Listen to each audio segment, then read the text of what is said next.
this Monday, July 5th, the year of our Lord 2024, in the world famous Parkway Diner in Stamford, Connecticut. Now, we know the assassination attempt is everywhere. And if you've gone to our website, you should see the links that I have compiled. It almost amounts to a rough draft for a book outline. It's a lot of stuff. So I'm going to try and have to only touch on that. I just want to let you know that through StreamYard, our senior analyst, Alan Shaw, and I will be putting something together, and we hope to do that sometime in the next few days. And part of it is, we're still learning things, we're still sorting things out. It's, there's a truism in journalism, which is the first 3 times they do the story, it's wrong, and they finally get it right after that.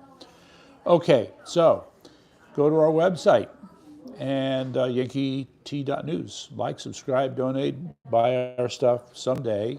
Tell everyone. And of course, Sally Fink with her wonderful site, the Continental Tribune, and her Substack too, ctltribune.com. Visit, like, subscribe, donate, and tell the universe. And don't forget, donate to Bob Mack for Congress. That's right, he's our man, Bob McGuffey. Primary's coming up. I think it's the second week in August. And we can certainly say that Dr. Goldstein is giving him a run for his money, and it could be tight. But Bob has got the background, he's got the experience. And as I like to say, Bob wrote the book, Dr. Goldstein didn't. Okay, the theme is first the bullet, then the cover-up.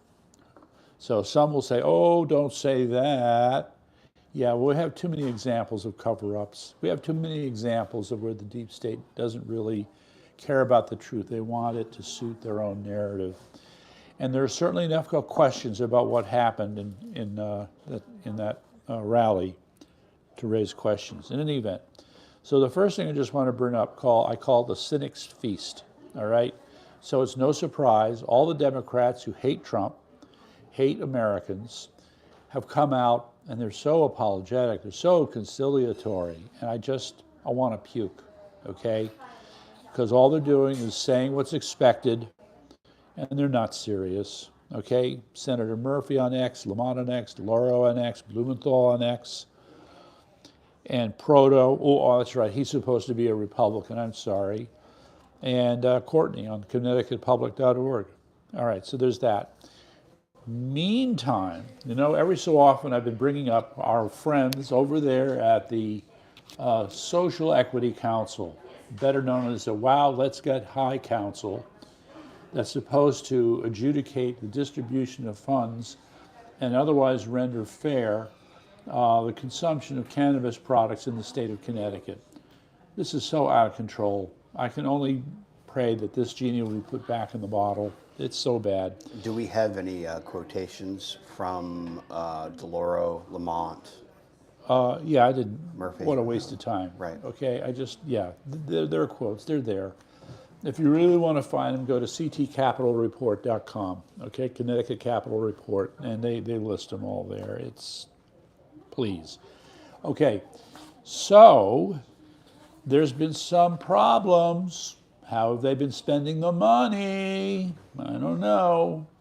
But now what we have is the current but soon to be ex-executive director, Ginny Ray Clay, has submitted her resignation because she's had it. She's through with the, quote, unsubstantiated allegations, threats, and publicly leaked false narratives, all of which have unjustly called my character and integrity into question. Well, let's cut to the chase on this, okay? All right, $5.2 million distributed in 162 grants to 150 organizations. One of those organizations happens to be Ms. Clay's own church. Wait a second. I'll say it again. One of the recipients of the grant money is Ms. Clay's own church. So what is a church doing getting pot money? Can someone explain that to me? Well, it's her church, so I guess she had something to do with getting it to them. So a few people have been more than just a little bit upset with this woman and what we have to regard as her questionable conduct. So let's just leave it at that for now. That you'll be hearing more about this. It just anyway. Yes, it disgusts me, in case you're wondering. Meantime, not so disgusting and kind of interesting. It turns out that Germany is becoming a major trade partner with Connecticut. And it's getting to the point where we're doing more business with Germany than with Canada and what was the other country? Where did it go? Well, Canada would be a big partner. Yeah, Mexico and China. Right, so in 2022, they were the fourth largest. And so they've kind of come up in the ranks. So on that basis, Governor Lamont and his sidekicks are going there exploring business opportunities, expanded business opportunities with Germany. I would love to see more business in Connecticut, but Governor Lamont, in my mind, sort of puts the cart before the horse. I mean, the horse before the cart, because there are too many reasons to not do business in Connecticut. It's great these German companies here. Maybe there's certain advantages, but you know, when the cost of doing business in Connecticut is so high, when the bureaucracy is so inept, it's kind of amazing you get through anything. Okay, so now to the next one. Here's the part, ladies and gentlemen, forgive me. What I need to do is run it in reverse. Actually, before I run in reverse, I'm just going to do a quick sneak preview. So the way I compiled all this information was to structure it in terms of before the shot, and then after the shot. And then within that, you have the before the shot, all the elements that led up to preparing for the rally and things that were seen at the rally. Then the shot happens, and then there are those events. And then after the shot, you have what goes on with the media. You have what goes on with Secret Service. You have what goes on with law enforcement. And then you have what happened with, the sad story of Mr. Comperatore, who was killed. Maps and diagrams, interviews, the counter-assault team, the shooter himself, calls for investigation. It's a lot of stuff. Anyway, so I'm going to go here. All right, like I've said, we have been following what happens with January 6th. And the latest was a little bit old. So Julie Kelly on her Substack reported on the Fisher ruling, which is theoretically supposed to release remove at least half the charges, shorten the sentence, and may even call for the release of a large number of the J6ers who are still in prison. Now, there are two key points here to keep in mind with respect to what the Supreme Court was saying.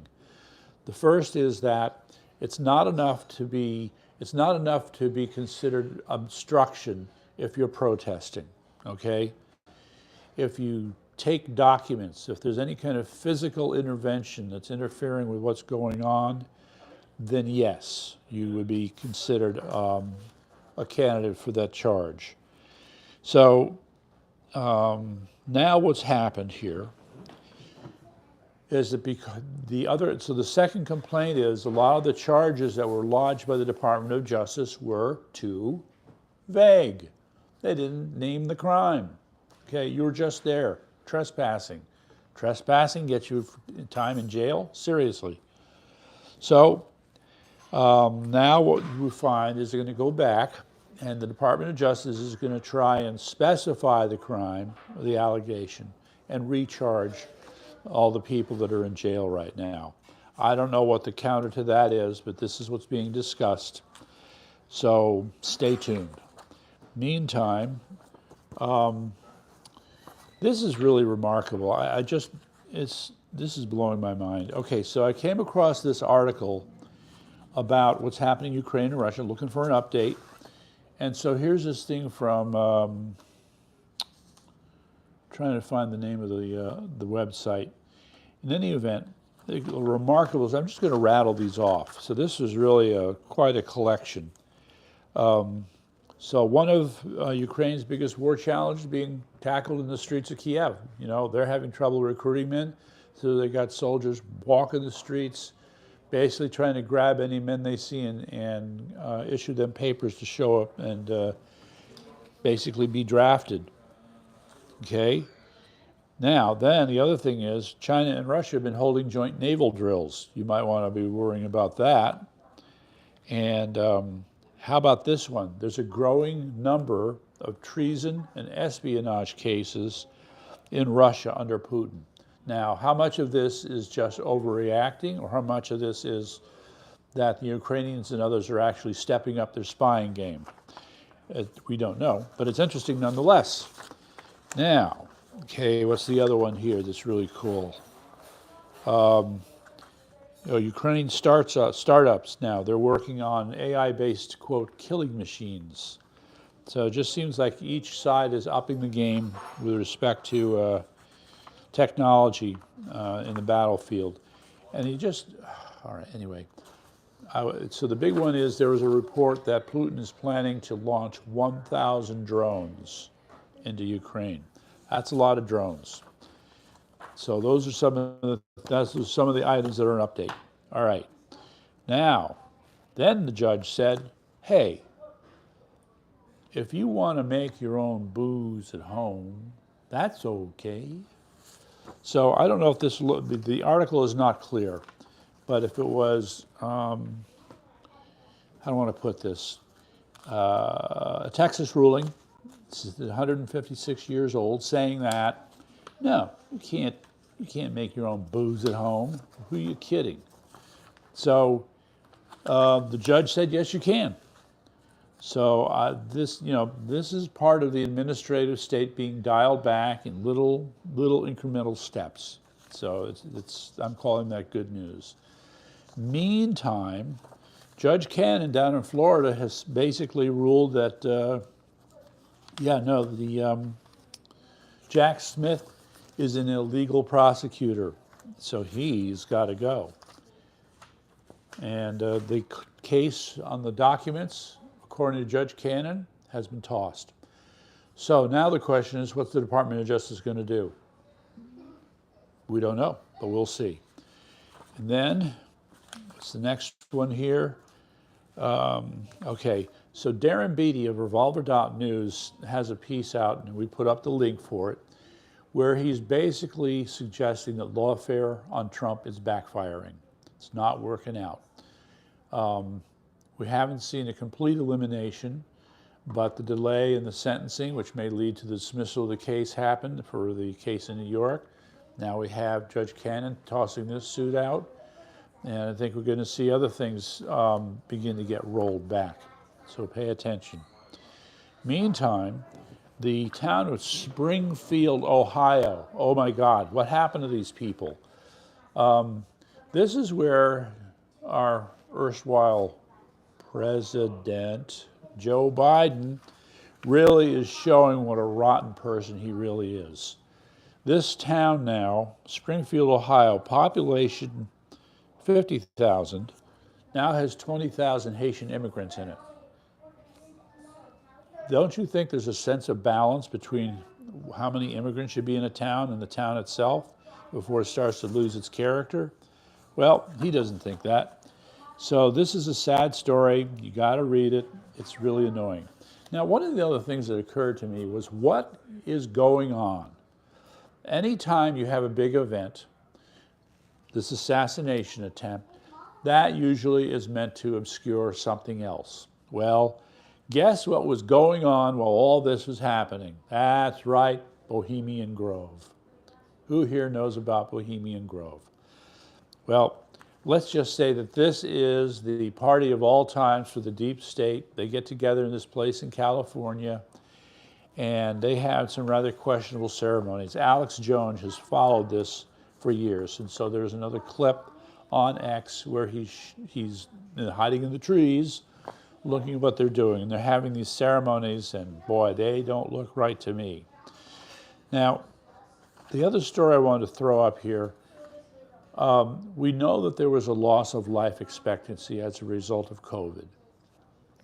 Different people have different takes on it, but the thing that's a real standout is that the amount of money that we're spending is greater than just about any other country, but the impact on life expectancy is less than any of the other countries.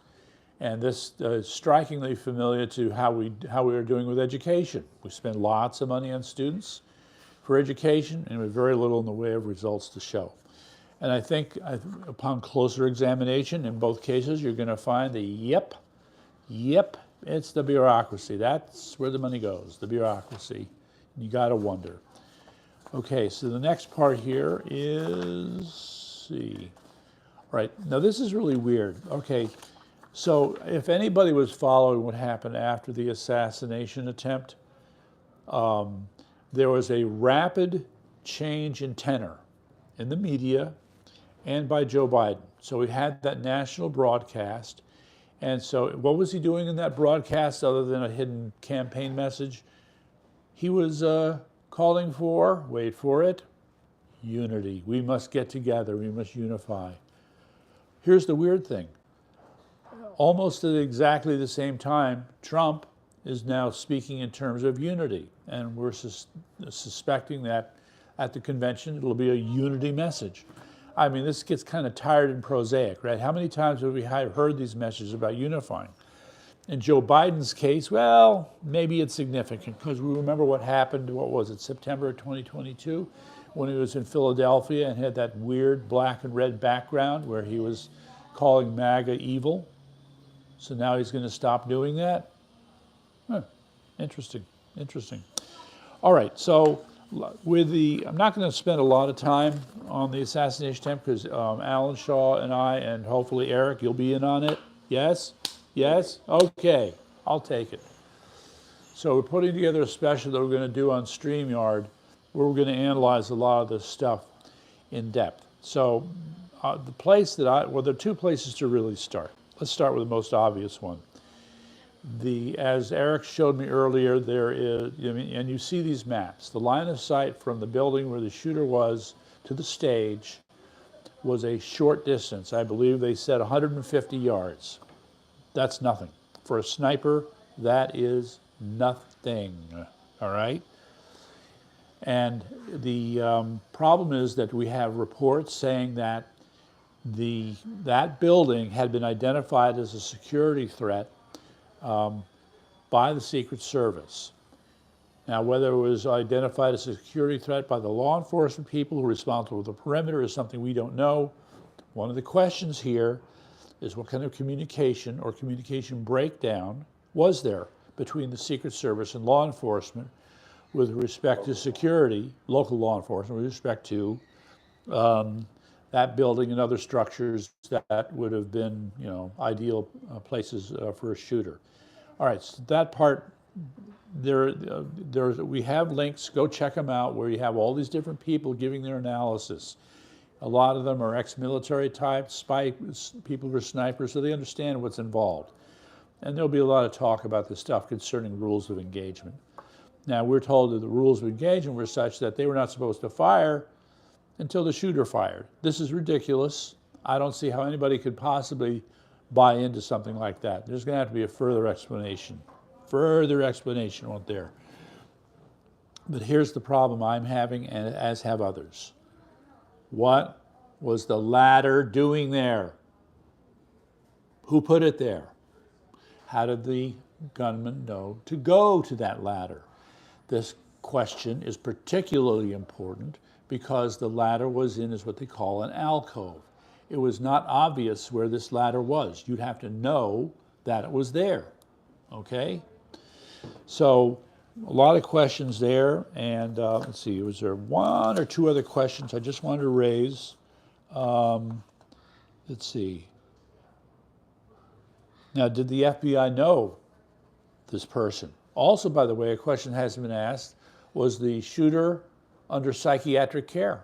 Was he taking any meds? We don't know. Lone wolf or accomplices? That's the other question that's being asked. The other component of this is that all of the information about the shooter has just been slow rolled. There were a couple of pictures that were initially released where you see what looks like him, where he has really long, kind of hippie-ish hair. Right. But all of the photographs that the media has been circulating are pictures of him, presumably when he was in junior high school. It looks like there's some No, really young where no. his hair Well, is really short. that looked like high school. Well, it's a much younger photographs of him, and where is his social media presence? Why didn't we have that? If we know his Right. name, somebody should have been able to pull up or find his social media accounts Yeah. rather quickly, and that information should have been circulating by now, and it hasn't. And then I think that there was a report from Fox News, and I'm not certain about this, but they were saying that they hadn't even had access to, they were not able to gain access to his phone. Now, I don't know if that's true or not, but that's one of the other things that's been floating out around there, is where they Okay. were unable to gain access to the assassin's phone. Yeah. So, Right. And the other thing is that there were these other names. First, it was the name Mark Violets, and then they changed it to Mark Violi, as who had been identified as the shooter. This makes no sense. Okay. They said they had to do a DNA analysis. There was confusion over the identity based upon the DNA analysis. And by the way, for a gentleman that young, how did they happen to have his DNA? This doesn't make any sense. Okay. So how many long does it questions. generally take to, like, confirm or corroborate DNA evidence of an individual? Do you know what the Well, these days, minutes. turnaround is minutes now? Yeah, pretty much. I mean, it would, at least I think it's minutes. Let me check on that. I'll have to get back to you. Okay. I just know that the technology continues to accelerate. So, Well, the idea that anybody was able to get within the vicinity of that building at all, or had access to that building, to the perimeter of that building, because when you go to Google Earth and you look at the sort of the, I guess, get an aerial view of the area, you can see so many points of opportunity that a would-be assassin would have to hit their target. And so I saw one sketch where the perimeter of the Secret Service was rather like sort of inside of the field, and didn't go out towards where the buildings were, but Yeah. presumably what the Secret Service isn't covering is delegated to local law enforcement. And then the other component of this is there was two videos, a video where the camera is on Trump, and then another video, somebody had synced up, I guess, using the vocal patterns from the stage, of the time demarcation from when the shooter had gained access to the roof, and there's a smartphone or camera phone clearly on the roof. You can see the shooter climbing on the roof, and they're calling out to the law enforcement, spotting the shooter, and it took them, I guess, anywhere from 1.5 to 2.5 minutes, like before. longer. And then the other aspect of this is there was a report of a police officer who had gone up to the roof but was unarmed.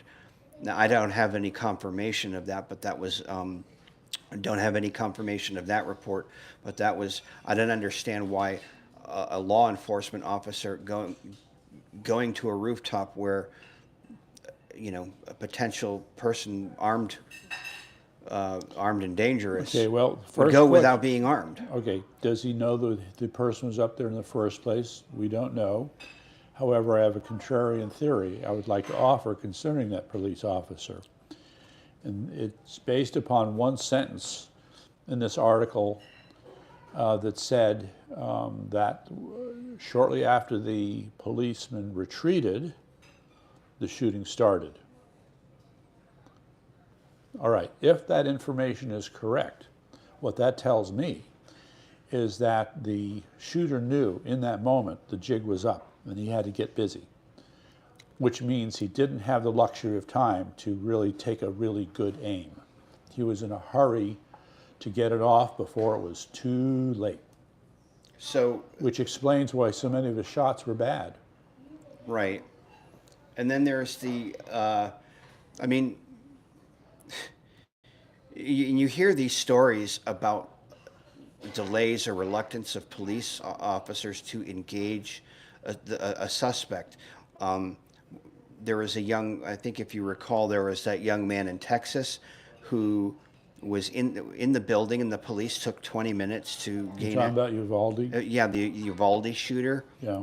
This kind of has sort of some like overtones of that whole experience, because when you think if the cop had gone up to the rooftop, if in fact the police officer did get to the rooftop and saw that the shooter was there, and then retreats, I mean, isn't his duty to fall on his sword and basically Yes, it is. and so Yes, and it engage is. the shooter irrespective of whether he's armed or not, and that would have. I think Dan Bongino made a commentary at which point the shooter was spotted. Trump should have been off that stage as soon as the attention was called that there was a shooter, an active shooter in the area, or an unidentified person on top of a roof. They should have had him off that stage. The problem is that they have, as part of their rules of engagement, they demand some level of certainty that the person they're looking at is in fact a hostile actor, because they recognize that it could just be an innocent person. It could be one of their own, and they Sure. don't know it. That's because communication Like- is that bad. Right, right. Okay, Right. so because that causes them to delay, and so then the rule is wait for a shot. It's It like, doesn't, this is but it's crazy. a white. Well, law enforcement are usually wearing blue, dark clothing typically, and this the shooter was wearing light clothing or gray. I think it was like tan or grayish. I don't know if they were blue gray. if they were fatigues or The not. demolition shirt. Something like that. But Bongino had aptly pointed out that as soon as somebody is in an area where they're not supposed to be, and they don't have confirmation, even if they don't know, Trump should have been off that stage, like so that there wouldn't have. His whole point was they should be proactive and not reactive. And Yes, this is that's it in a nutshell. And Right. what they have is a reactive policy, and it's wrong, right. just wrong. All right, let's call that a day then. Thanks, folks. And we'll be back in the other session with a deeper look at all this stuff. Thanks.